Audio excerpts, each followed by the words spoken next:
responsibility. Okay, we are being recorded because we want to have this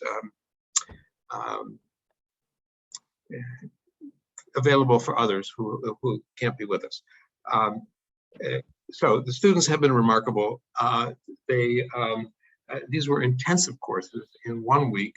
There were readings, there were class participation, and there were papers. Faculty has just been enthusiastic in in its appreciation, in their appreciation for the students. I would say, again, speaking on behalf of the faculty and the organizers, that we have learned from you, the students. This is something that in American academic culture, teachers often say.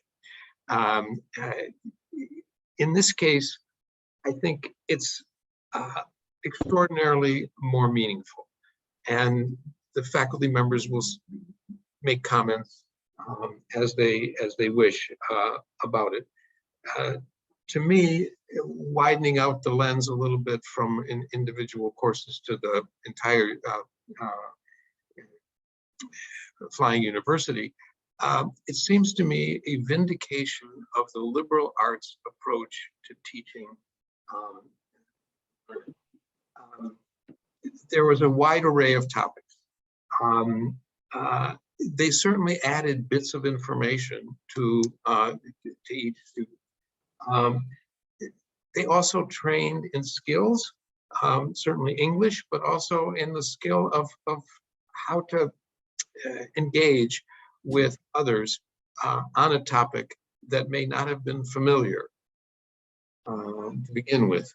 And to wax philosophical a bit, this approach provides a broad horizon of meaning and meanings in which further study makes sense. Now, before I go into the schedule, I have to report a bit of bad news. Our schedule, so carefully laid out, has been disrupted by the fact that our, Isa, you want to say something? I can announce this. Okay. Since I was responsible for the invitation. We have invited Professor Timothy Snyder to be with us today and to say some words for our graduating students and for the FUUS community. Unfortunately, he suffered a minor emergency. Today, he is not able to join us, but he remains a close friend of the Flying University for Ukrainian students and extends his absolutely best wishes for all of us, but in particular for our students, who, in spite of the very difficult situation in Ukraine, as explained by Andrzej, decided to join us for this session of the Flying University. So unfortunately, Professor Snyder cannot be with us here today. Thank you, Andrzej. Okay, thank you. So let me talk about the schedule so that everyone has a sense of what's coming. First of all, we're going to call on the president of the Kosciuszko Foundation, generously sponsoring the Flying University, to give some opening remarks and to formally open this graduation ceremony. Then we're going to have two faculty members speak in the position of commencement speaker, taking Timothy Snyder's place. Isa will moderate that segment. After that, we will have 12 students give short presentations. These were students who were nominated by their professors to talk about what they learned and about the experience. Then we come to the main point of this ceremony, which is the conferring of certificates. We will do that by the individual faculty members reading the names of the students in their course who have earned certificates. And then we will have, closing remarks.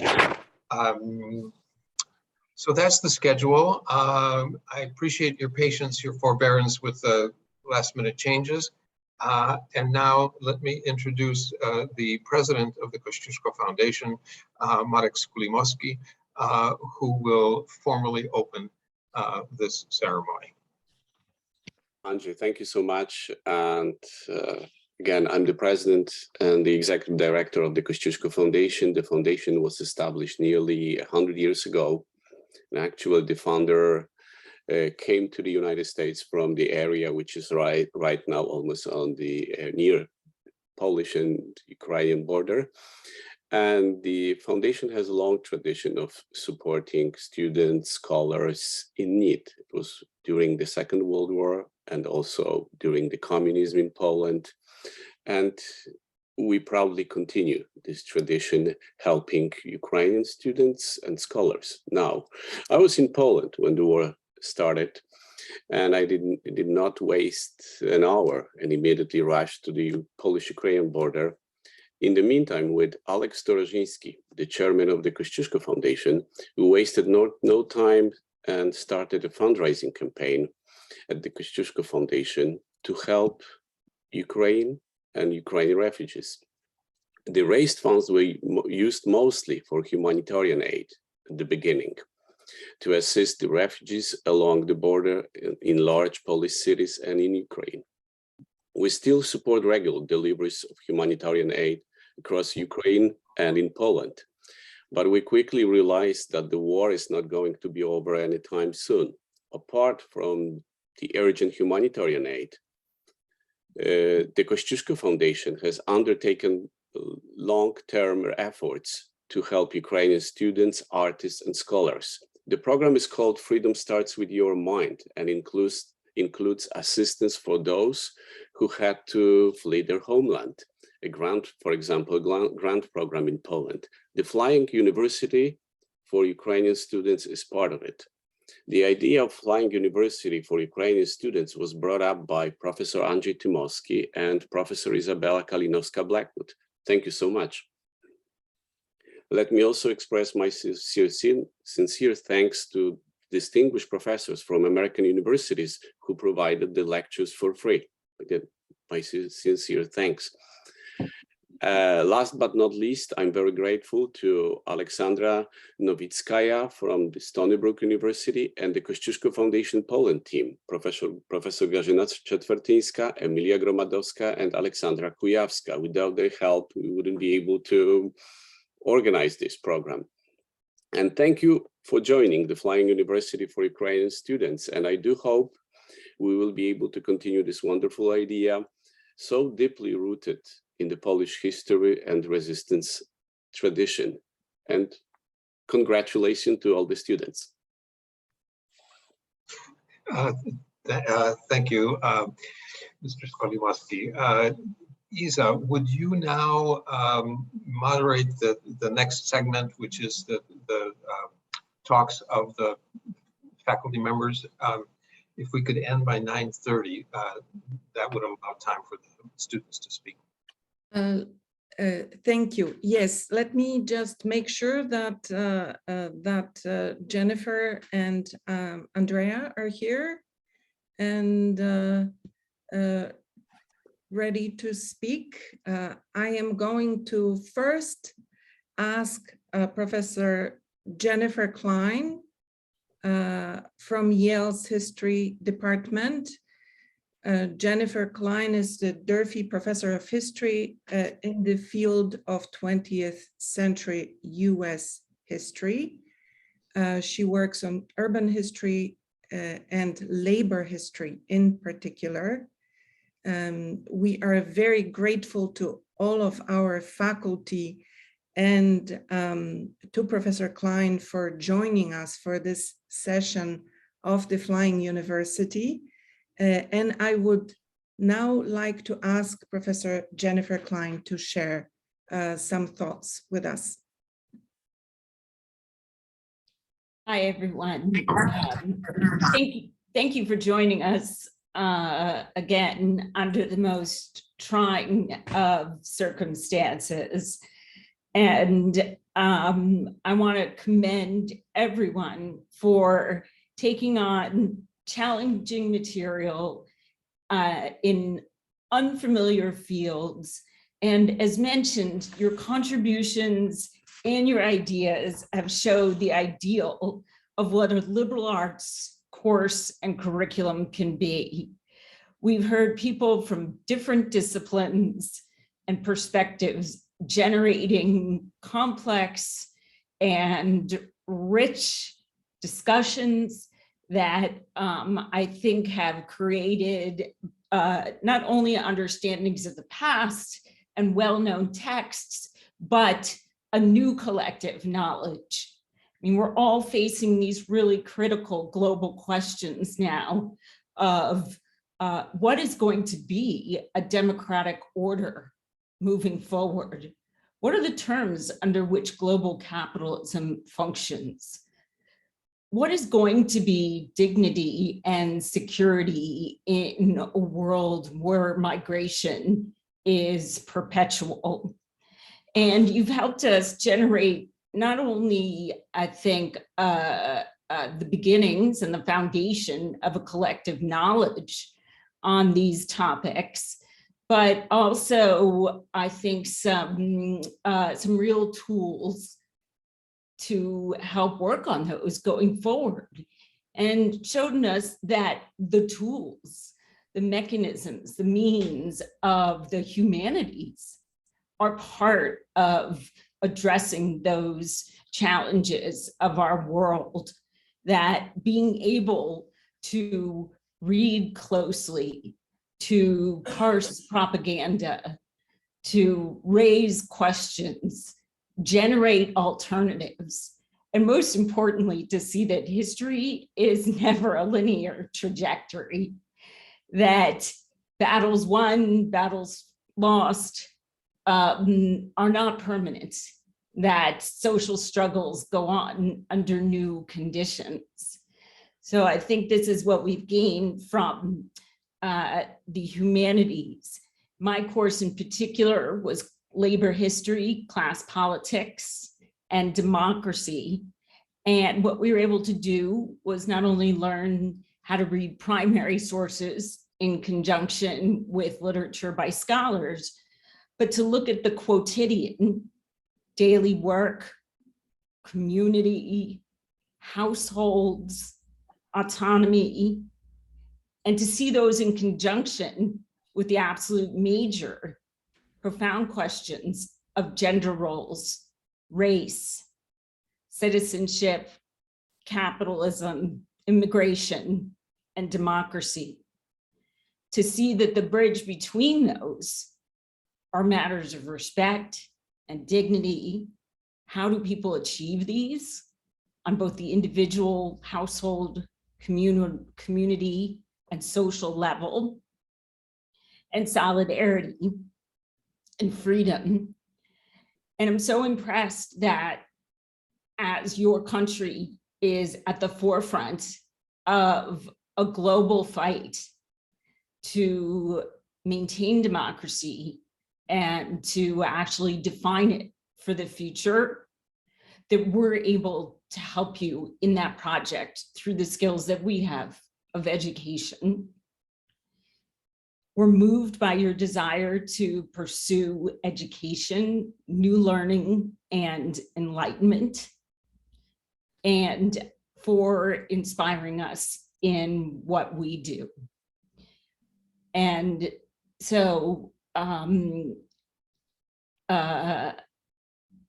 as you look for the struggles that are in history, and you see the way in which people collectively can challenge the constraints of institutions that may surround them or bear down on them, that they can find those moments of plasticity and push through and gain some kind of agency against large power structures, that it is possible to change the terms of your world.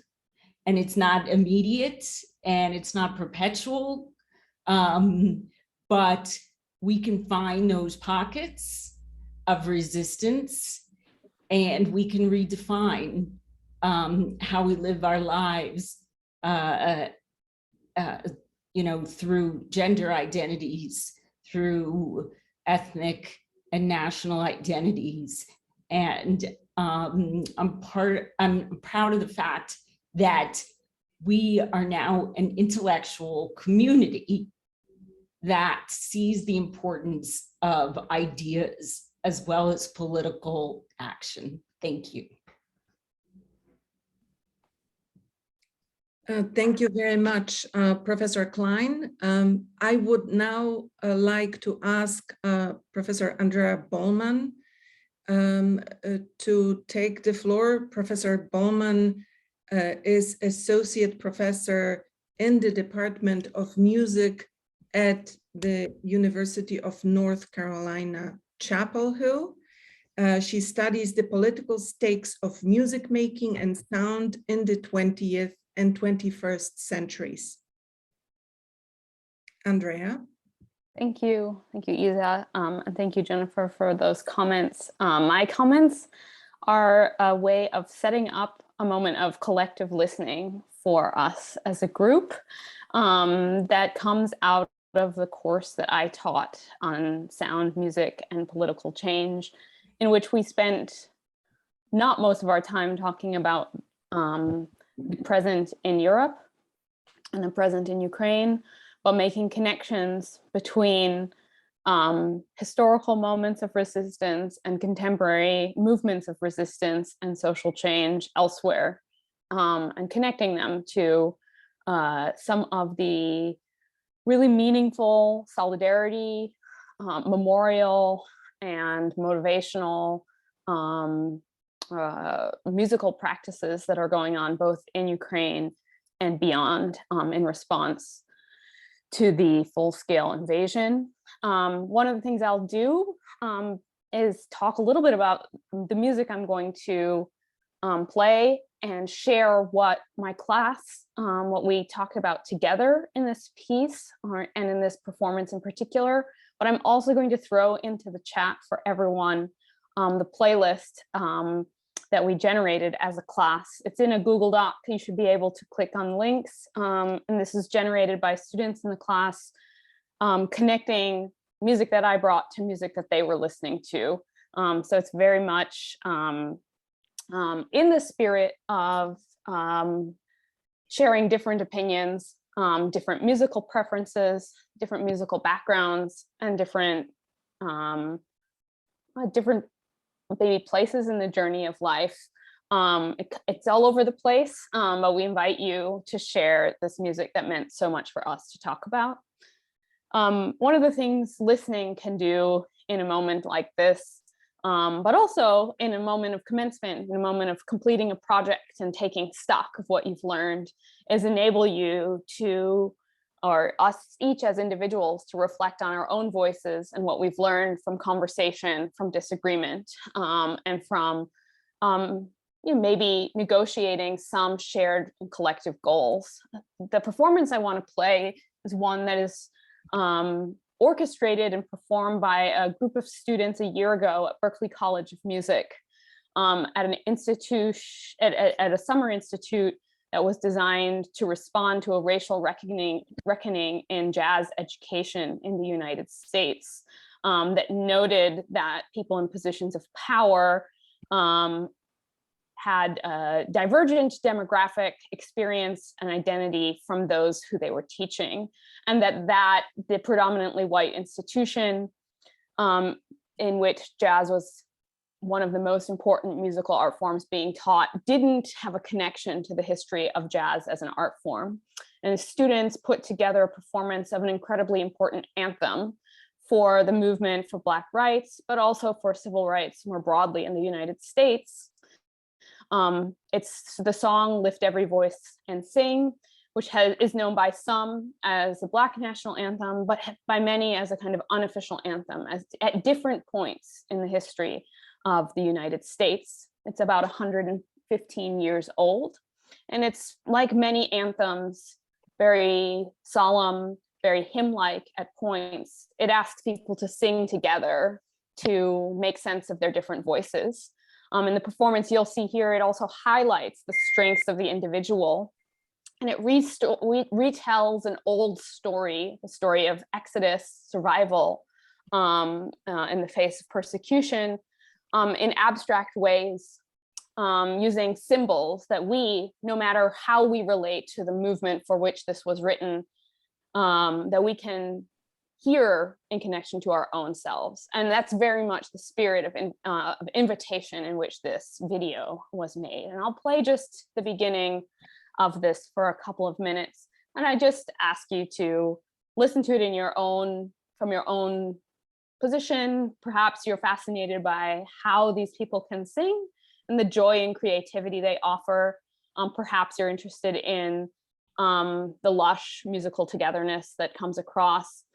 Just encourage you to take a minute and let yourself be captivated by this performance. It'll just take me 1 second to share the screen.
Thanks. Thank you so much, Andrea, and Andrzej, back to you now. Okay, thank you very much. We're now moving to the students. In my experience, students don't really speak at graduation ceremonies. So this is a bit unusual and I think absolutely appropriate because we want to share their experiences, what they've learned, and we've listened to, well, these are moving statements, as you will see. We asked the students to identify sort of one thing that they carried away from the course, one thing that they learned, a fact, a concept, an approach, and then to relate that to the rest of their lives, academic lives, careers, what's going on in the war in Ukraine and resistance to it, whatever they felt was appropriate. Each student was nominated by the faculty member in question, and they will be given 3 minutes each to speak. I will introduce each one. So the first student to speak is Alexandra Kotliar. She took the course in labor history from Jennifer Klein. She is a Panchenko National University in Kyiv, studies history and American studies. Alexandra Kotliar, please. Thank you. Hello, my name is Alexandra Kotliar. I am from Taras Shevchenko National University of Kyiv, history faculty. I completed the course Labor History, Class Politics and Democracy in 20th Century US by Professor Jennifer Klein. Our discussions took place around popular constitutionalism, social or active citizenship, enfranchising concepts. As a result, we connected it with fundamental issues such as freedom, democracy, dignity, self-identification, and interaction between the state and the individual.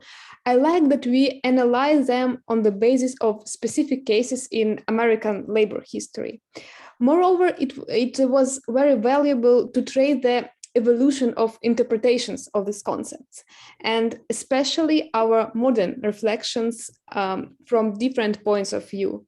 And also it was interesting to see how ideas are received, interpreted in the future, and implemented at the level of political language. Modern historical science has many directions, and social history is still very actual and perspective. This course and Professor Klein proposed peculiar optics, the lens through which we can explore the past. The topics raised in the course required a multidisciplinary approach. And for me, as a researcher of American intellectual history, is necessary to expand methodological tools. Now I am better armed. The valuable experience for me as a historian was the opportunity to learn how Americans research their own history and compare it with practices in Ukraine. Our national historiography process is in the stage of a new turn, both ideological and methodological. So thanks to the course, I can widen it with new discourses. I also discovered a lot for myself in the context of academic culture. I saw a good example of how to build a course, communicate with students, organize a discussion, and help to draw a conclusion. I'm sure I will apply it in my scientific and teaching activities. Finally, the course in retrospect presented the Americans' experience in the protection of democracy as a state basis and the development of civil society. In Ukraine, such a large-scale and comprehensive experience is yet to come. Therefore, I want to thank the organizers of this course and Professor Klein for the opportunity to adopt different instruments and constructs for its building. These are things worth fighting for. Thank you. And thank you very much, Alexandra. Remarkable how much information and heart you were able to pack into 3 minutes. Thank you so much. Our next student speaker is Alexandra Zolotarova, who took Poetry for Life in the World from Professor Berger. She is from Dnipro University of Technology, studies philosophy. Alexandra, please. Yes, thank you. My name is Sasha. I just finished the second year with major in philosophy in Dnipro University of Technology. And the course Poetry for Life became an amazing experience for me and a hand of help during these times. Thanks to this opportunity, I got to know a number of amazing American and English authors and their works that mostly were new to me. During the course, we discussed multiple topics that poetry made us think about. We talked about life, death, sadness, happiness, love, religion, gains and losses. The classes were full of inspiration thanks to our professor, whose encouragement and obvious passion for the topics were helping to gain more and more interest to the poems we learned. The course also made a great impact on me personally. Interested in poetry and practicing it since the early childhood, I obviously was really excited to find Poetry for Life. And my expectations, honestly, were a bit high. That's what I thought. In fact, everything went much better than I expected. To make my experience much more clear to you, I had a poem I couldn't finish since March, and as for really fastidious in terms of writing person, it was really hard for me. But right after the end, of course, the evening I finished my final work, I thought, oh, maybe I know how I can finish my poem. And I finally did it. So the next day, it was my first work I showed to my friends since I was about 11 years old. Now I think it's all thanks to the amazing week when I witnessed a love to poetry just like mine in other people, when I understood that it's not scary and it's not embarrassing to speak up about your passion to others, about your opinion and your feelings. For me, art is the deepest form of human expression. It was the thing I wrote in my motivation letter, that poetry can help me in understanding human's nature, and as from professional and from personal view. And I still think so. I'm deeply thankful to Klein University, Professor James Berger, and my course mates, who made it to be an amazing experience I'll remember a long time after. Thank you. Thank you very much, Sasha. Yes, the course was titled Poetry for Life in the World, and this is a wonderful statement of how life in the world has changed through poetry. Our next speaker is Marek Skulimowski, who took Nationalism in Modern History from Aviel Roshval. Marek is at the National University of Kiev Mohyla Academy, Mohylanka. He studies political science. Marek, please.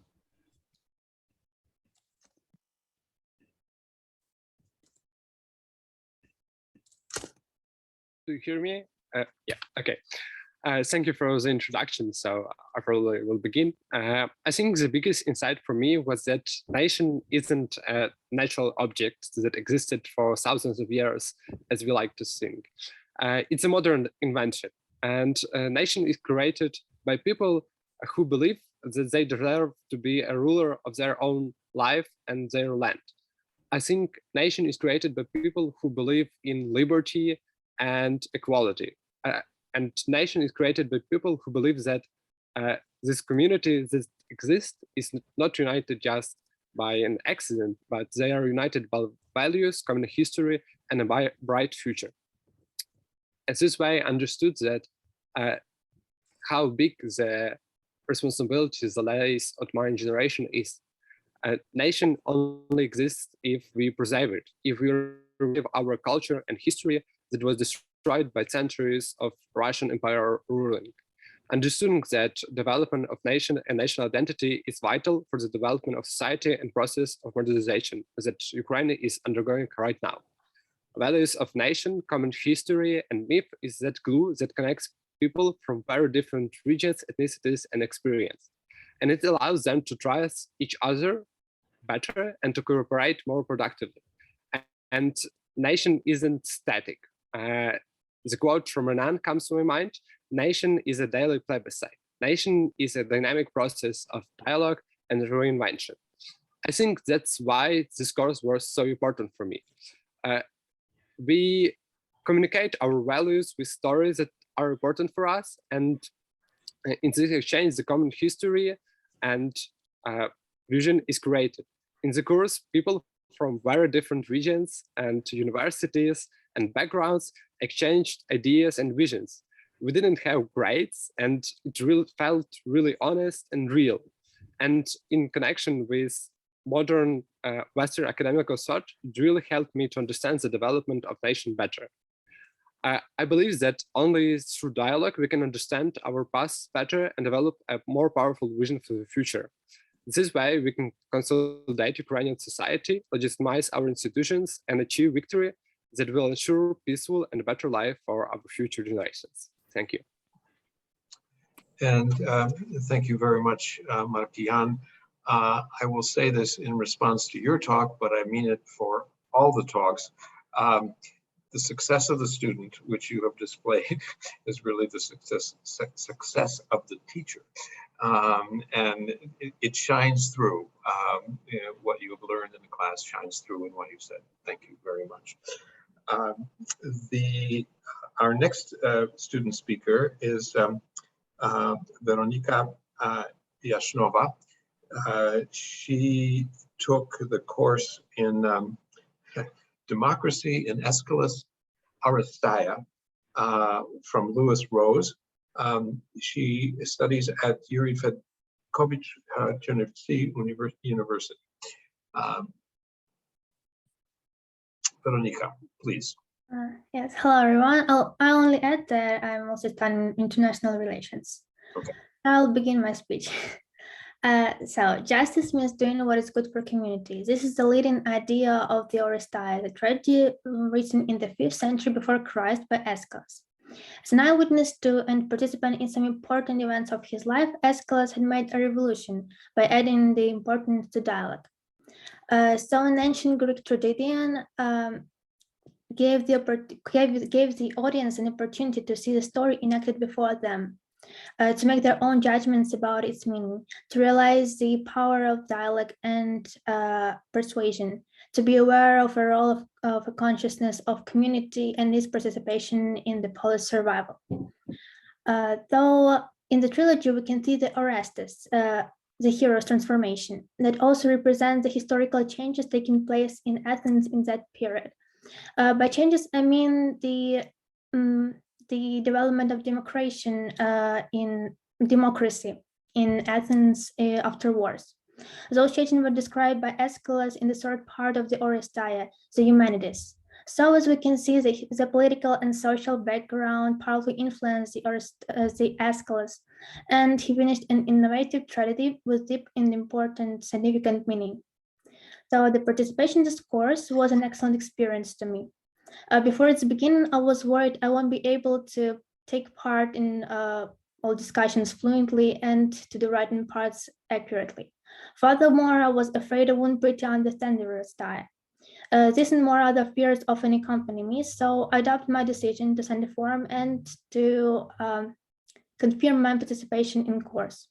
In application forms, there was a question about our motivation, and I mentioned that I wanted to become more confident and to get out of my comfort zone.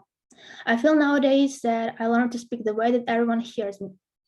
And I'm really grateful to the organizers, our lecturer, and other participants for these 5 days we spent learning what Aristeia is.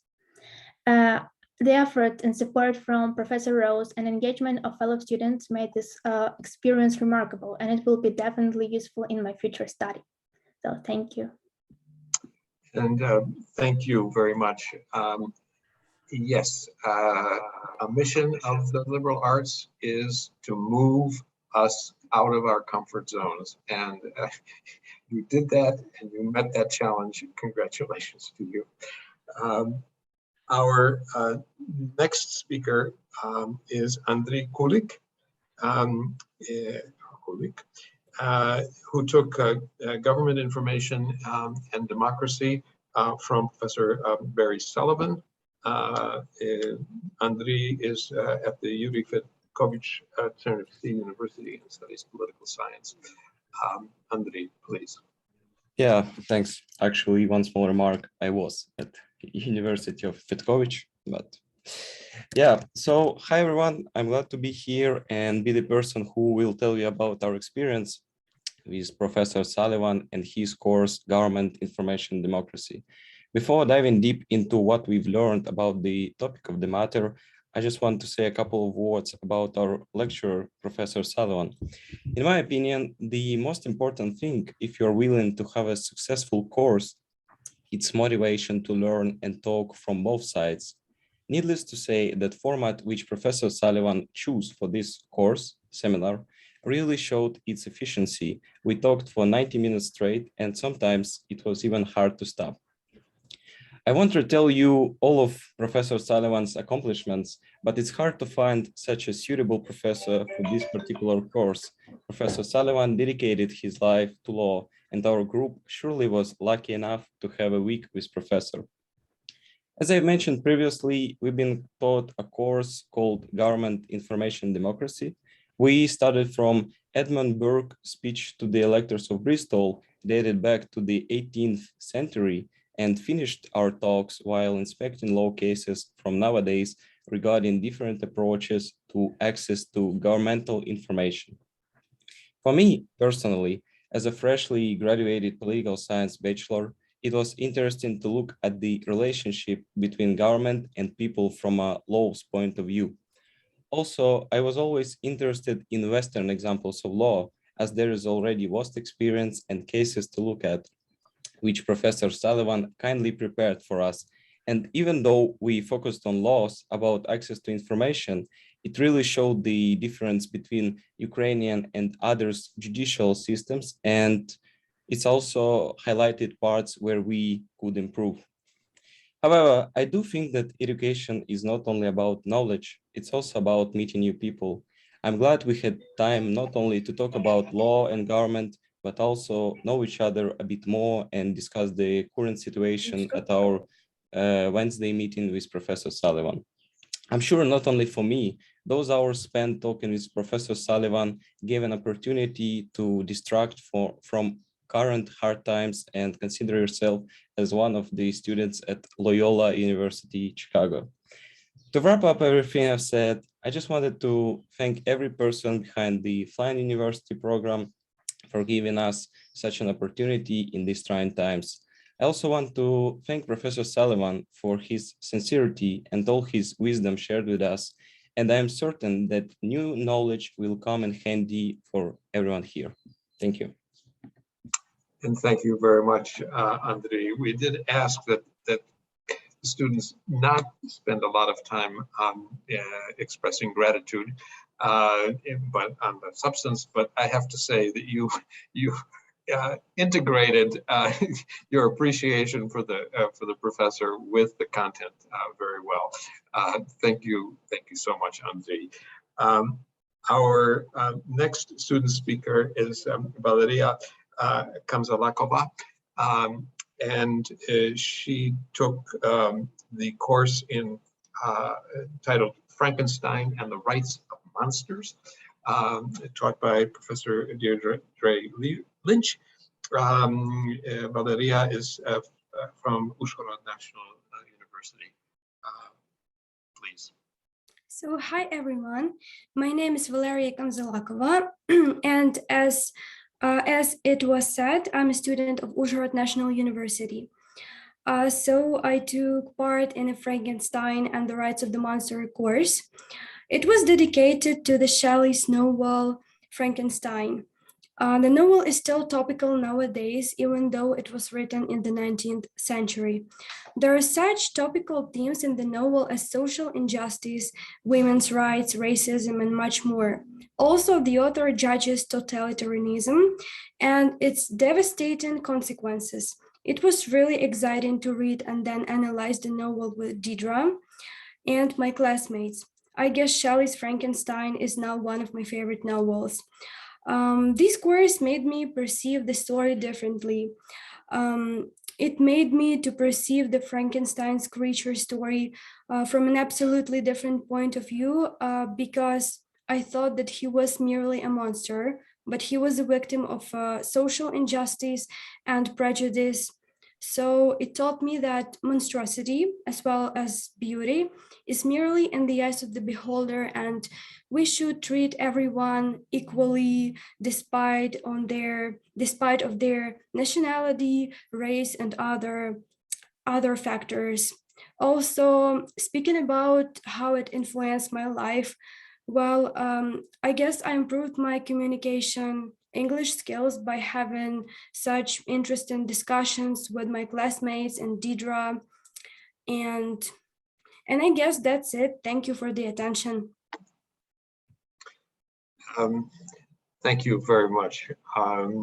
Appreciated that review of what you learned and how it helps you look at the world around you. Thank you very much.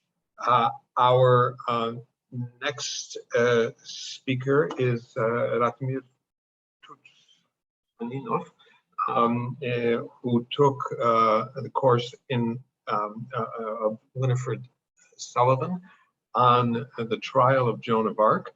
Ratmir is at Chernovtsi National University, studies education and languages. Please. So, hello everyone. As you already know, my name is Ratmir and I'm a student at Chernovtsi National University. The one in my background, it's it, yep. So my majors are the English language and literature.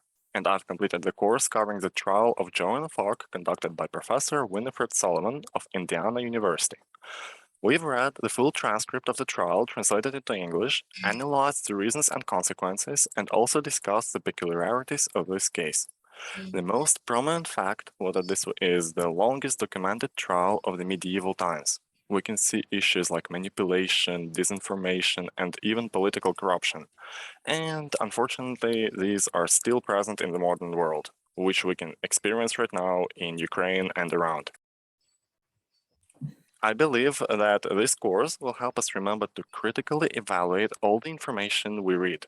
Everything must be analyzed from the standpoint of a double-edged sword. It is very relevant considering the current era of informational war. Professor Sullivan promoted critical thinking and spontaneous discussions, helping us get a new view on the situation and understand how dedicated can some people be in regards of their beliefs. The trial overall teaches us to be brave, stand firmly for our beliefs, and always be confident, because all battles are first won or lost in the mind. Thank you. And thank you very much. I appreciated the reference to beginning in the mind, which is the title of the program of the Kosciuszko Foundation. Thank you very much. Our next student speaker is Polina Shorokova. She took the course in James Joyce's Ulysses. Of all of the ambitious topics, I have to say, this one is pretty high on the list. A course taught by Michael Rubenstein.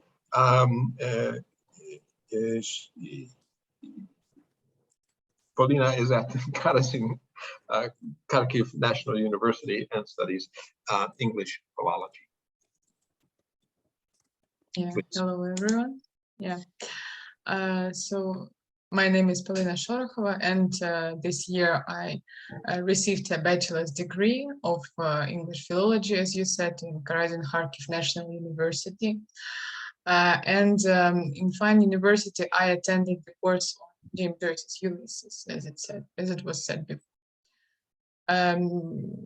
To begin with, in Joyce's novel, the author uses a lot of different styles of writing, partially to mock or to make a parody on traditional styles of writing, which may be too limited to convey reality. Like the modernists who followed him in the 20th century, Joyce, for his part, suggests a reality as it unfolds in the human mind. And this literary style was called then the stream of consciousness. And while reading the chapters of Ulysses, I was really inspired by the author's mastership to show the interaction of human consciousness with the real material world. And being a male author, how deeply he depicted female thoughts and motives in the Penelope chapter, the last chapter. Professor Rubinstein once said that exploring Ulysses can be a lifelong work, and this course has inspired me to continue my further research of this novel too.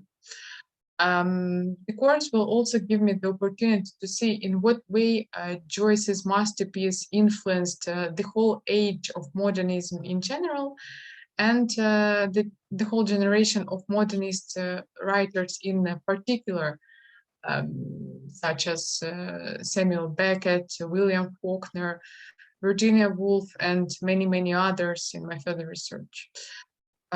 Besides, owing to profound analysis of the Ulysses during Michael Rubinstein's lectures, I received a basic but quite profound background to analyze other literary works and the diversity of writing styles and techniques in my further career as an English philologist.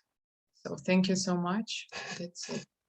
All I wanted to say. And thank you very much, Polina. I must say, I learned about James Joyce's Ulysses from your talk. And I think your studies of English philology have flowered in a real mastery of the English language as you spoke. Thank you very much. Our next student speaker is Maria Świeczkowa. She took gender and sexuality studies today, a course taught by Professor Nancy Glazner. Maria is at the Karazin Kharkiv National University and studies German and English languages. Yes, hello everyone. I hope you can hear me well. So my name is Maria, and I'm a Maria, if you could just adjust your volume, because we a little louder. Yeah.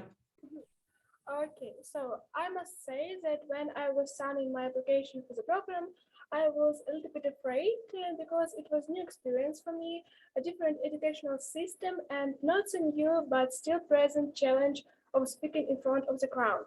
And fortunately, I had nothing to worry about because starting with our first meeting with Professor Glazner, everything went more than okay. On our lectures, we had opportunity not only to learn history of feminism, sexuality, and other phenomena, but also to speak with each other, discuss questions we had in our minds. And through this action alone, we learned a lot.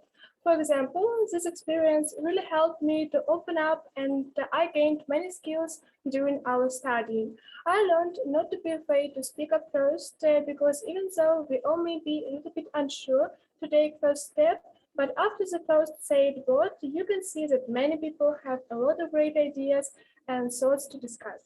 So speaking of issues that we discuss, I think questions of discrimination were brought up almost through every topic we had. I was surprised to find out how strong still can be discrimination, not only in the society, but also in communities which should support and fight for you. And not new to the topic of discrimination, as a woman, I understand that I'm still more privileged to have more rights in eyes of the society than women of color. And what was heartbreaking for me is that these women are also discriminated for their race by white feminists and completely ignored or excluded from fighting for women's rights. So instead of fighting together and gaining more power, sometimes we only divide more. So I would like to point out that fighting is not over, and I'm not sure if it ever will be, considering recent news. But we must remember that we still have voices that are not heard enough. And I hope that together we can change ourselves and the world for the better. Thank you for your attention. Thank you very much, Maria. This is certainly a topic that is actual, pressing, urgent, and complicated. And I appreciate how concisely and effectively you presented. Thank you very much. Our next student speaker is Makita Panchenko, who took Making of the West, a course taught by Professor Tomoko Masuzawa. And Makita is at Yaroslav Mudry National Law University, studies international law. Makita, please. Yes, I'm so grateful to you for a nice introduction of myself. Thanks. I want to start my speech with a little bit of greetings and to everyone, and a little bit of gratitude to my professor, Tomoko Masuzawa. She did really great and crucial course, especially to me, and that's why. Now I'm gonna shortly mention what were we doing this course, which topics we covered. Actually, these topics were really interesting because they were linked with the history, with the Western values, with Christianity, and all laws, all this stuff that we can the results, we can see now. Talking about a bit, one main bit of information that I have discovered from this course is maybe they're not so pleasant, but they're they're real. Firstly, that not all European countries and nations, by themselves, really want to belong to the Western world, and not all of them really want to be that part, because these countries have individual path, and furthermore, I have finally realized that even now East and West continue fighting through different aspects and let me say institutions. This thoughts of mine was developed by the topic that we have discussed during my course. This topic was called Eurasianism, the ideology. The ideology of Eurasianism. It's a Russian fascist ideology that tries to impact and conquer neighboring countries and communities within the Eurasian continent. Unfortunately, one of the main problems, according to this idea, is that people had not taken these ideas seriously enough before the war started, and people got everything wrong. And one of the greatest insight that I gained after doing this course is that my life and life of my country will no longer be as simple as it could be, but regarding to things like this ideology and imperialism and unfair international acts. But on the other hand, thanks to the course I have graduated, I realized that people must not be superficial according to the problems that already exist. And even if it's hard to recognize the true menace, people should be aware about threats that they may lead. So that's all. Thanks for attention and for this opportunity. Yes, thank you very much. Another concise and effective summary of the experience. I appreciate it very much. We move on to our next student speaker, Daria Kvos, who took a course, Issues in World History, taught by Professor Howard Spodek. Daria is at Nizhny Mykola Hochov State University, studying foreign languages. Daria, please. Hello, everyone. First of all, I want to say thank you for such an incredible course about issues in world history. All the suggested topic, human origins, creating world religions, world trade routes, and environmental issues were very important for the understanding of the development of historical events. Moreover, in my opinion, they are the main ones, as all of them had a significant impact on the development of our culture, traditions, the way of thinking and living of people. One theme that inspired me was discussions of Hinduism, and this information gave me more some important understanding of India, people that lived and live there, their traditions. And moreover, we read a lot of information about that. We watched the video and it gave me a desire to find out more about India and people here. In addition, all topics were very discussion provoking. They gave us a lot of food for thought and important insights. One of my takeaways was these questions: what do we know, how do we know it, and what difference does it make? I always use them while reading any piece of information. I am sure that they give us multiple perspectives on controversial points, not only in history, but in general too. Moreover, this course gave me an opportunity to practice my English through discussion, my favorite topics, and in a good company, and of course to learn something new. All in all, this course was very inspiring, full of very interesting information and communication, and of course of important insights. Thank you everyone, and our Professor Howard Spodek in particular. Thank you. Thank you, Nadia. A course in world history is the course to give us the broad perspective. And you addressed that very, very nicely in your talk. Thank you very much. We come now to the 12th student speaker, Svetlana Kowal, who took a course from Professor Andrea Bowman, Sound, Music, and Political Change. Svetlana is at the Alfred Nobel University studying English philology and translation. Svetlana, please. Hello, everyone. My name is Svetlana Kowal, and I have just finished the second year of education at Nobel University in Dnipro. I participated in Dr. Andrea Bowman's course, Sound, Music, and Political Change. It was an incredible experience for me. I really liked the format, of course. Our leader, Dr. Bowman, created the most friendly atmosphere in the lessons. We received a lot of interesting information, but there was no pressure. Everyone got the opportunity to work to the best of their ability and amount of time.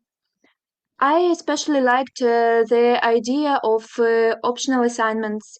It was very interesting for me to first get acquainted with some phenomenon on my own and then discuss it with an experienced teacher.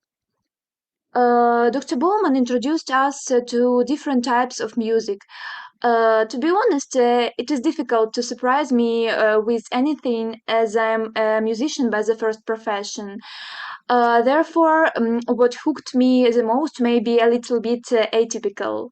But I was really impressed by those videos and stories where people were united, not just by music in its classical sense, but by all sorts of sounds and noises.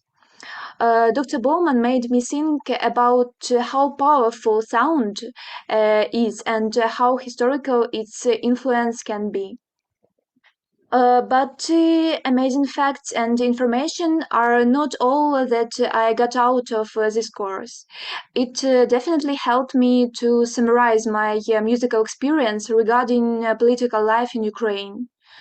Because when you live events from the inside, sometimes you need like a special look from the outside in order to really understand your experience. The course Sound, Music and Political Change gave me the opportunity to stop a little, think and realize all the power that music has. And of course, a very important part of the course for me was communication with other students from different cities of Ukraine. It is a very difficult period of time, and I was very encouraged by the opportunity to communicate on such a wonderful topic as music with certainly very gifted and interesting personalities.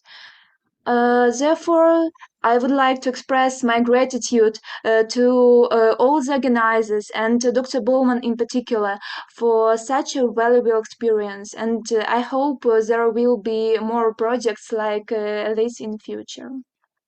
Thank you for the attention. Thank you very much, Svetlana.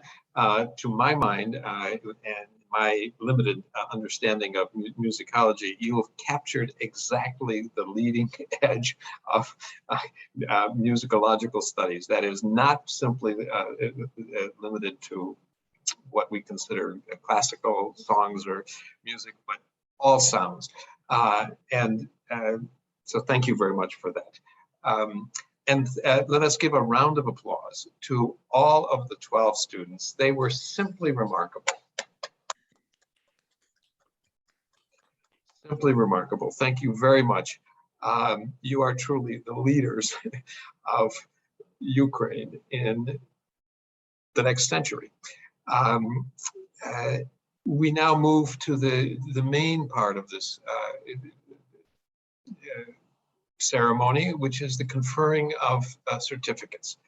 The physical certificates are not so much physical, they are in a PDF form. They will be distributed next week. What we have now is the ceremonial conferring of the certificates. We have asked each professor to read the names of the students in that course who have earned certificates, and to make a brief comment as they wish or not after they've read those names. So we begin with Professor Nancy Glasener, who taught gender and sexuality studies today. Thank you. Okay, I'm going to recognize the students who earned certificates for completing the work of the course. And I want you all to imagine that we are in an auditorium with thunderous applause following each name and people clamoring to take photographs and all the ceremonial bells and whistles that we have to do in our imagination on Zoom. It's like the days of radio, right? So I'll read the names and then speak very briefly. And I'd like to ask my students to forgive me. We worked a lot on first names and less on last names. And so I'm sorry that it might be that a signature experience for you of this is, hearing me stumble over your name. I apologize deeply.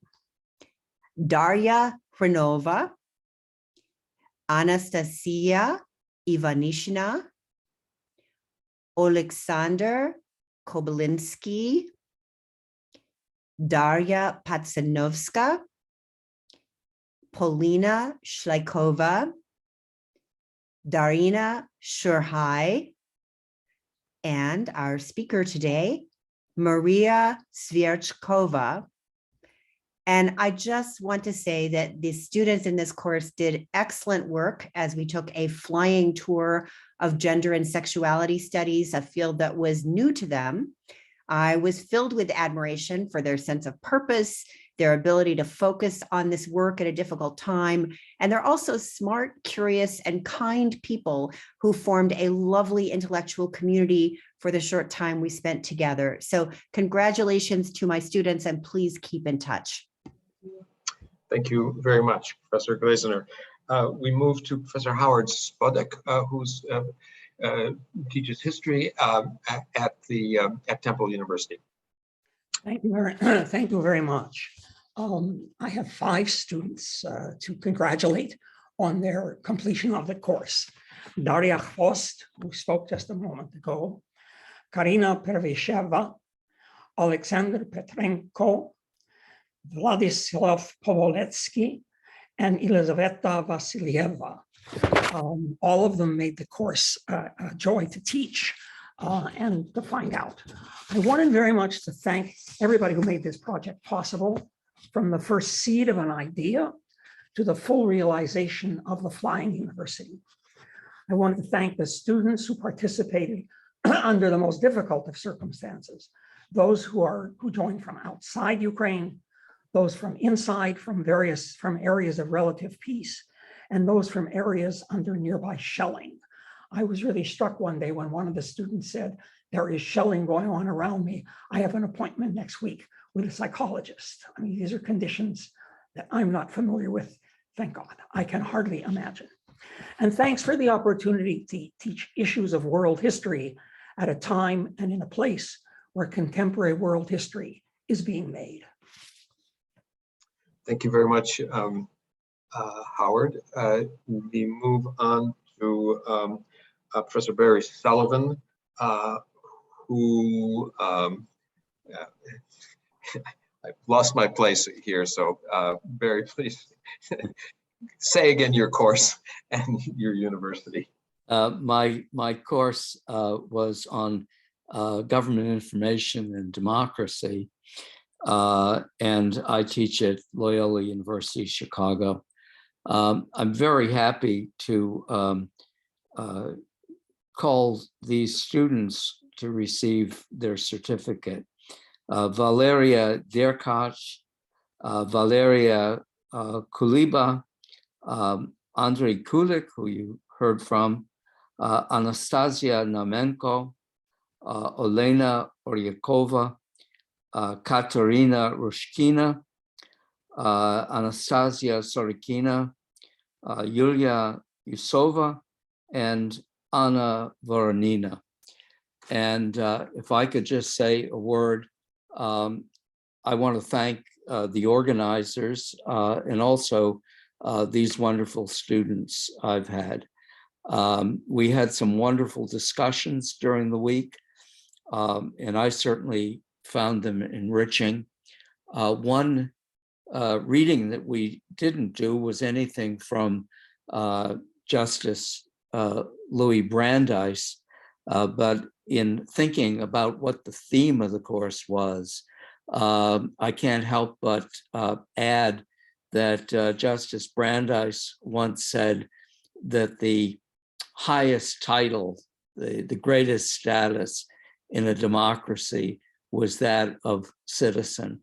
And I think that sums up what we explored in the course. And I'm very grateful to the students for the quality of the exploration that we had. It was truly inspiring to be teaching students in these circumstances with the dedication that they had. So thank you. Thank you very much, Barry. We move on now to Winifred Sullivan, and please introduce your course and give your university affiliation. Hello, my name is Winifred Sullivan. I teach at Indiana University, and the course I taught was the trial of Joan of Arc. And I'm very pleased to name the students who completed the course: Daria Skorakod, Margarita Marita, and Ratmir Chernaninov. But to all of the students who participated in this very challenging inquiry into a 15th century trial, thank you for joining me in the study of the life and times of a remarkable political visionary at a time of wartime crisis for her own community. I think all of us found unexpected connections between Joan's challenges and the way she rose to them and the challenges that we all face today. So thank you, everybody. And thank you, Winnie. Please, let's move on to James Berger.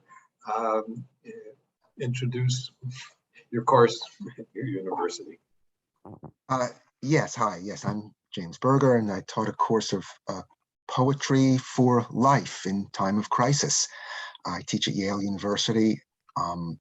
So let me read the students who will get their certificates.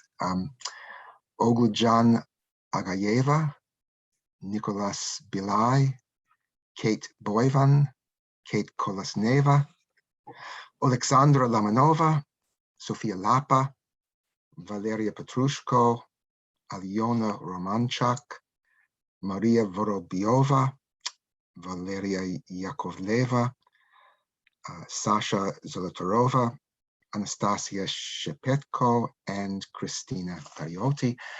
And just first, thanks so much to the Flying University and all its contributors for putting this together. I can say it was really one of the most enjoyable and meaningful teaching experiences of my career, to work with these remarkable students in such, difficult circumstances. And I think it reinforced for me the importance and power of poetry and the arts and humanities in general as a way for being able to think through and make some sense of, both intellectually and emotionally, external circumstances and one's personal interior responses to them. We read some really dark stuff, some really dark poems. That's kind of where we started. Poems of war, poems of injustice, poems of just insanity, of William Blake and Emily Dickinson and Muriel Rukeyser and others. And I was, just so impressed by the enthusiasm and commitment and hopefulness, really, of the students in my class, both about the political situation and, I don't know, even the darkest poems. The students came up with these very, very hopeful, optimistic interpretations of them. And I thought, yeah, good. Yes, exactly. Precisely. Why not? So they were so enthusiastic, in fact, that we added, the classes were supposed to be 4 sessions, but we hadn't yet finished discussing these 2 Whitman poems one day. And so we thought, okay, well, the day off, we will do an extra class, which we did. And I was so happy that we did that. The final class was poems of happiness, because you got to get there. You got to somehow arrive at that point. And I guess just as a final thought, I'll just quote the last line of a great poem by Frank O'Hara, speaking about happiness as the least and best of human attainments. So, good luck, guys, and hope to see you later. Okay, thank you very much, James. Moving to Jennifer Klein, please. Hi, as you know, I'm a historian. I'm a professor at Yale University, and I taught the course Labor History, Class Politics, and Democracy in 20th Century US. I'm pleased to present these certificates of completion and recognize the accomplishments of Maxim Babik, Lena Borzenkova, Darina Korchak, Alexandra Kotliar, Natalia Kowalczuk, Maxim Mazlukiewski, Rita Pop, Lena Sorochkina, Vyacheslav Trubnikov, and Oleksiy Yaloza. Again, I commend you for taking on such challenging material. It was, it was a wonderful combination of students from across disciplines, the social sciences, of economics and political science, the humanities, English literature, and history, of more professional studies of law, social work, and international relations. And I think it worked so well with the way the material was about reconciling the different voices and experiences of the past.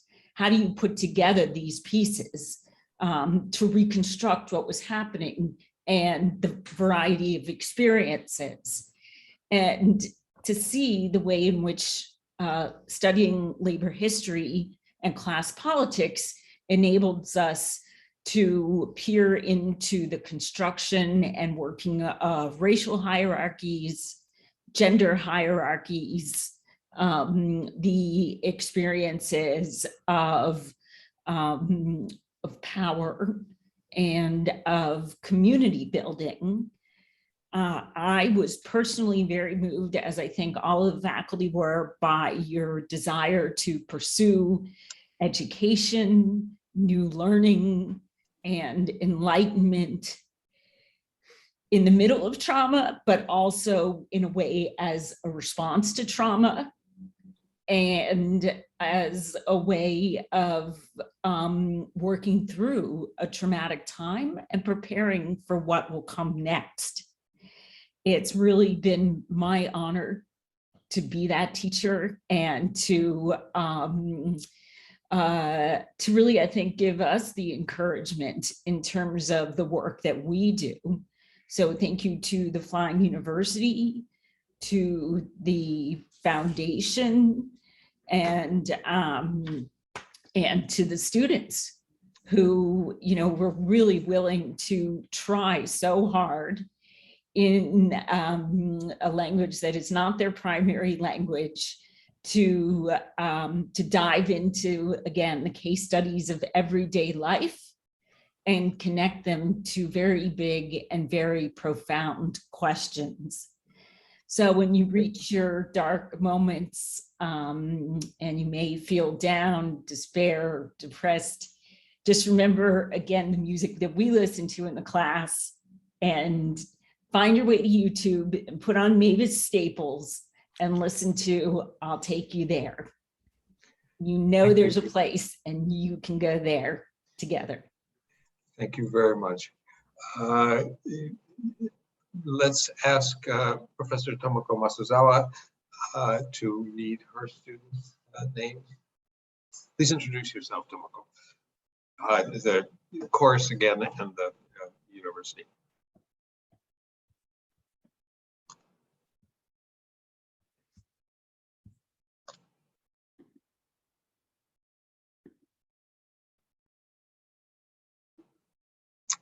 Oh dear. I'm sorry. Can you hear me now? Yes, Yes, we do. I'm sorry. I'm Tomoko Masuzawa. I have been teaching until last year at the University of Michigan in history and in comparative literature. My course here was The Making of the West. And I have had, I must thank, like everyone else, organizers and above all the students for making this one of the very best teaching experience that I ever had in my career. So I have all the students, all 12 of them, who participated and completed the course, making it 100% success rate. And in fact, I am the only one who's taking something of an incomplete, because as usual, I have planned so many material that could not really fit in so well. So in a way, I left out a lot of things which I was planning to do. So I'm the only incomplete person. But since I have had full course of 12 students, let me just get on with the names and of the people, apologizing in advance, of course, for all the inadequate pronunciation. First, Katerina Burisheva, who studies philology and literature at Zaporizhia National University. And then Ksenia Delova, who studies international relations at Mariupol State University. Yulia Kazenko, who is studying international economic relations at the Karazin Kharkiv National University. Then comes Katerina Kuznetsova, who studies also international law, in her case, at Taras Shevchenko, yes, National University of Kiev. And Makita Panchenko, who you heard from, who is also an international law student at Yaroslav Mudry National Law University. Then Tomoko, I'm sorry to interrupt, but if you could only read only the names, I'm worried that we're running out of time. Oh, okay. Miroslav Plaunov, Philip Polivalny, and Maxim Prokofiev, Vlad Samlienko, Anastasia Skroverkova, and Maria Terukina, and finally, Anastasia Yaroslavtseva. Okay, thank you very much. Congratulations on the 100% success rate. We move now to Professor Michael Rubin. May give Tomoko a chance to say a couple of words? Oh, no, I just wanted to mainly say thank you very much. The heartiest congratulations to all of you students, and my very best wishes to you and to your community and to your country. Thank you. So we come now to Professor Michael Rubinstein's course, James Joyce's Ulysses. And he is not able to join us.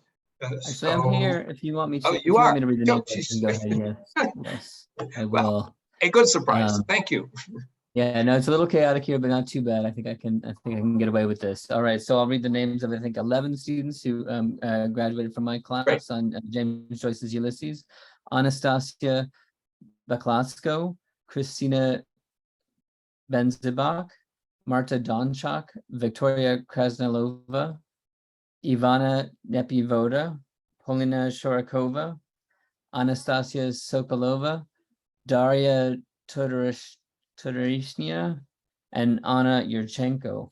And I did just want to say very quickly to all my students, thanks a million for giving me the time and attention that you did. And I do hope that you maintain and develop a lifelong relationship with Ulysses, as I think it's a rewarding thing. So thank you. Yes, thank you. Professor Rubinstein is, of course, teaches English at Stony Brook University. Thank you. We move now to Professor Deardre Lynch, who is on Pins and Needles, as today is the anniversary of the Shelley anniversary. So please. Yes, of course.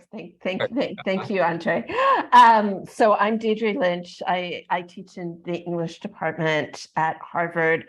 I'm on Pins and Needles because today is the 200th anniversary of the death of Percy Shelley, the husband of the novelist to whom we devoted a week, who was Mary Shelley. And I taught a course entitled Frankenstein and the Rights of Monsters.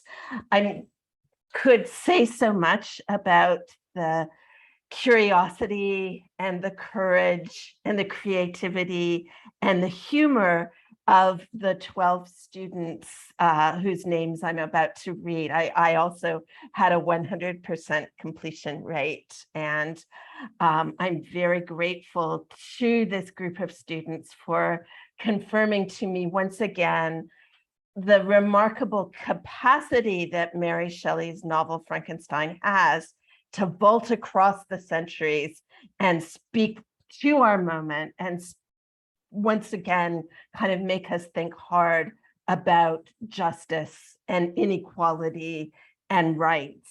So I will just kind of, say the names of my lovely students whom I've already started to miss. And they are Tanya Donetz, Bogdana Dovan, Valeria Kamzalakova, whose speech you just heard, Kate Kutsina, Natalia Maksiuta, Olga Markul, Katerina Nebojenko, Anna Polhovska, Tanya Pomatsan, Nastya Shapran, Anastasia Tulchi, and Diana Valuska. Thank you, all of you, and thank you to the Flying University for a wonderful opportunity. Thank you, Deardre. We move now to Professor Lewis Rose. Please introduce your course and your university. Thank you. I teach modern history at Otterbein University and am executive director of the Sigmund Freud Archives. The course that I taught for the Flying University was History, Justice, and Democracy in Aeschylus's Oresteia. I'll say very quickly, it was a privilege to teach the students in this course, all of whom brought to class such strong commitment, such wide-ranging discussion, and such unique perspectives and insights, especially into the relevance, continuing relevance of ancient history for thinking about issues in the modern world. I'm very pleased and honored then to read the names of the students who are receiving their certificates. Andrei Belinsky, Alina Borovska, Victoria Harupashenko, Valeria Husar, Anastasia Ivanova, Katerina Kopistko, Alisa Rogers, Tetiana Smolenko, Valeria Sharndak, and Veronica Yashnova. I want to thank them and thank the Flying University. Thank you very much, Professor Rose. I can't help but commenting that the remarkable nature of this project is expressed, among others, by the fact that it can embrace James Joyce's Ulysses and Aeschylus's Oresteia. We move to the next professor to confer certificates, Aviel Rochefald. Please introduce your course and your university affiliation. So thank you. My course was on the history and politics of nationalism, and I teach history at Georgetown University, and I'm pleased to confirm the completion of all the course requirements by the following students: Alexei Avsienko, Ksenia Babushko, Alexei Kakovkin, Vsevolod Khoma, Mark Yankoviletsky, Natalia Kovtsun, Masha Nadolna, Katerina Sielska, Artem Tarasenko, Anastasia Vov. And thank you all for sticking through it. And in a seminar, it's the students who create the substance of the course, and you all did a marvelous job of creation amidst the madness of destruction going on in your country. And so I very much hope and believe that you will go on and to create greater things in the time to come for your country and for yourselves. Thank you so much. It was a privilege and pleasure conversing with you. Thank you. Thank you very much, Professor Rochefald. And we come to the 12th professor, Andrea Bowman, whom we've heard from already, but who is now to read her students. Please introduce your course and your university again. Yeah, my name is Andrea Bowman and I teach in the music department at the University of North Carolina at Chapel Hill. I taught a course called Sound, Music, and Political Change.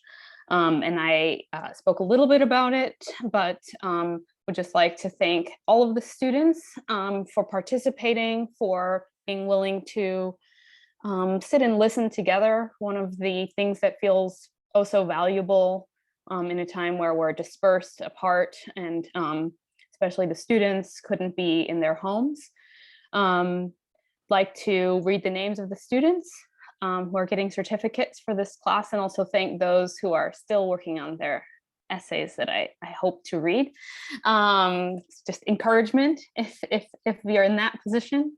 Diana Klepach, Svetlana Koval, who we heard, Lyudmila Kovtun, Anastasia Masliukowska, Volodymyr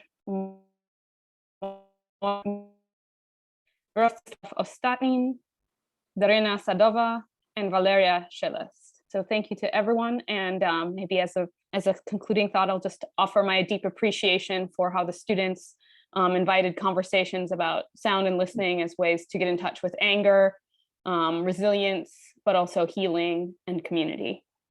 So thank you.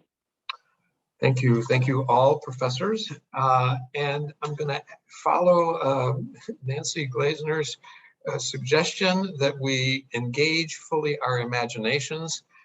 We are now in the Grand Hall of Chernivtsi University at the promotion of our students. And let us give them a thunderous round of applause. Truly a remarkable achievement in these flying university classes. I would just say a couple of things at this point. I want to congratulate the American professors. I have noted that your command of Ukrainian pronunciation is growing by leaps and bounds. I also will can't resist this. I'm overcome with the value of these courses as ways of articulating feelings and as ways of seeing. It struck me as James Berger was talking about poetry, but it's true about each one of these courses. This knowledge, this experience just changes the way that we see. And there is a lot that is going on that we need to look at. I want to turn now to President of the Kosciuszko Foundation, Marek Skulimowski, to make some closing comments.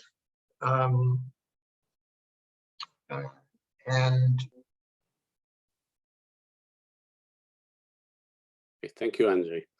Thank you. Since I did not qualify for the courses, it was very inspiring to listen to the students and professors.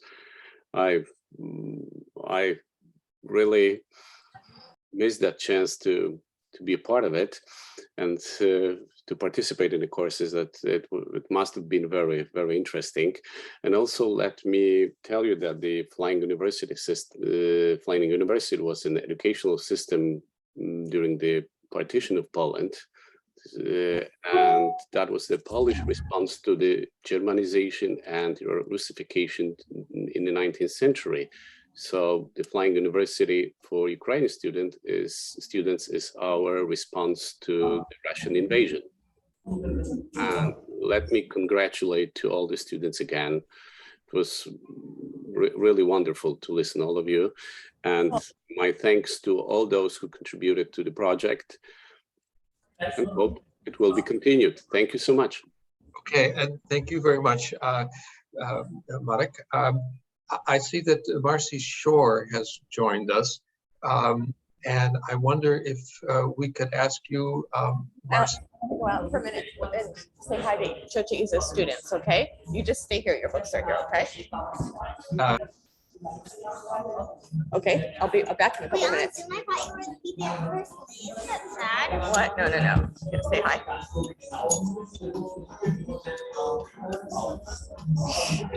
Okay, I'm gonna go outside so I can hear them, okay? Because I don't have an ear. You can order what you want to eat, okay? I'll be back in a couple minutes. Marcy, can you hear us? Let me say, I Professor think she Marcy has to Short get outside the cafe. teaches history at Yale University and has been engaged in. Yeah, I study did. of Sorry, I Ukraine. was just supposed to say hello to these Ukrainian students. It's a little loud. Marcy, we can hear you. Can you hear us?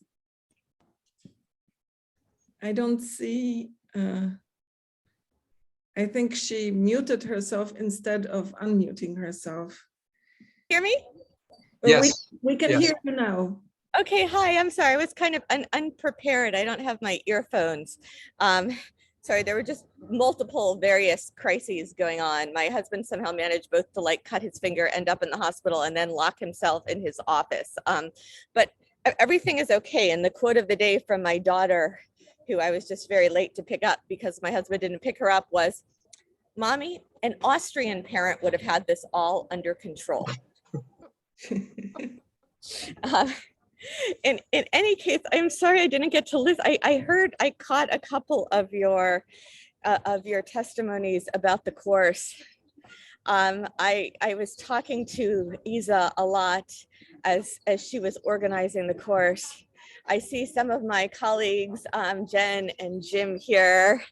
I'm so grateful to you. I'm so grateful to everyone who taught. I am so grateful to all the students for being here. All of my Ukrainian students and colleagues have been this extraordinary inspiration to me this whole time. I mean, one of the things I've been amazed at is how people want to keep learning and want to keep thinking and want to keep participating and want to keep writing. And it's been a model for all of us. At the beginning of the war, my feeling was that like all of the ordinary, somewhat banal academic events and scholarly projects that I had with Ukrainian colleagues, we should immediately cancel because they have much more important things to think about than our, Zoom seminar about X or Y. But then I found people saying to me like, no, I want to come. Like, no, I want to keep doing this. Like, even though we're fighting, we don't want to stop thinking. And I was thinking about this in particular. Right, Talia wants to sit down. Hey, can I say something? You can say something briefly, sweetie, okay? Okay, anyway, I'll bet you're excited that I take the word because I'm definitely way more exciting than the person that was talking before. And I just wanted to say that I ordered my mama's salad bowl just in case that's okay with her. Okay, sweetie, why don't you go back in? Let me talk to these students for just a minute. You can't just throw me away. Okay, you can sit down here, okay? But they don't really want to. I know. Okay. I actually just, Talia and we're in Vienna now. We are actually just on our way to Krakow in Poland in a few hours for the Miłosz Literary Festival, where we're supposed to talk about Ukraine and meet with various Ukrainian poets and thinkers who are coming. And the thing that I was thinking about talking about in my lecture tomorrow had to do with poetry and with thinking.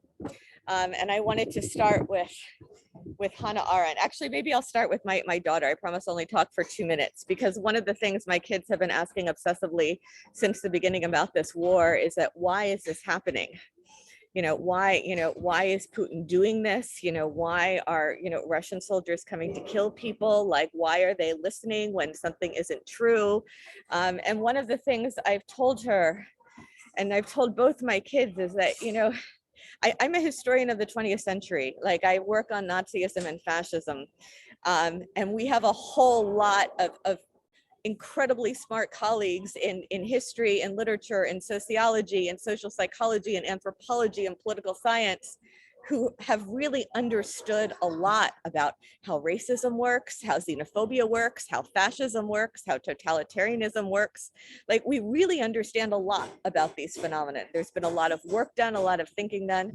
But what I told my kids is that, like, unfortunately, despite the fact that we understand a lot about how these things happen, we don't yet have any magical solution to make them go away.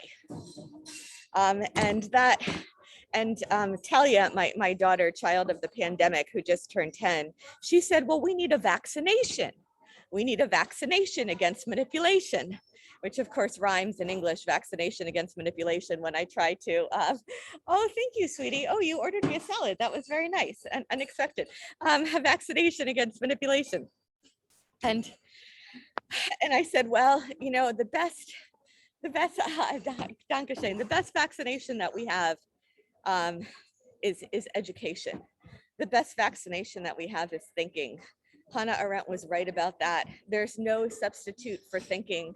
There's no substitute for thinking for yourself. There's no substitute for thinking in dialogue. There's no substitute for asking hard questions, for thinking together, for reading together, for pushing the questions, precisely the questions that we don't yet have answers to.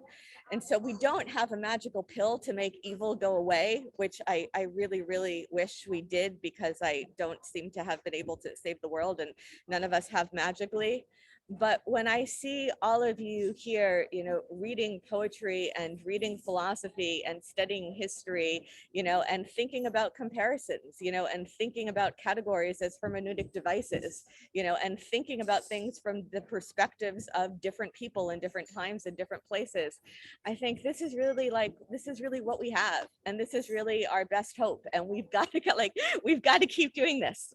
And I'm so grateful to all of you, despite the gruesome and dire circumstances, you know, for taking this seriously, for stepping up, you know, for reading, for thinking, for concentrating.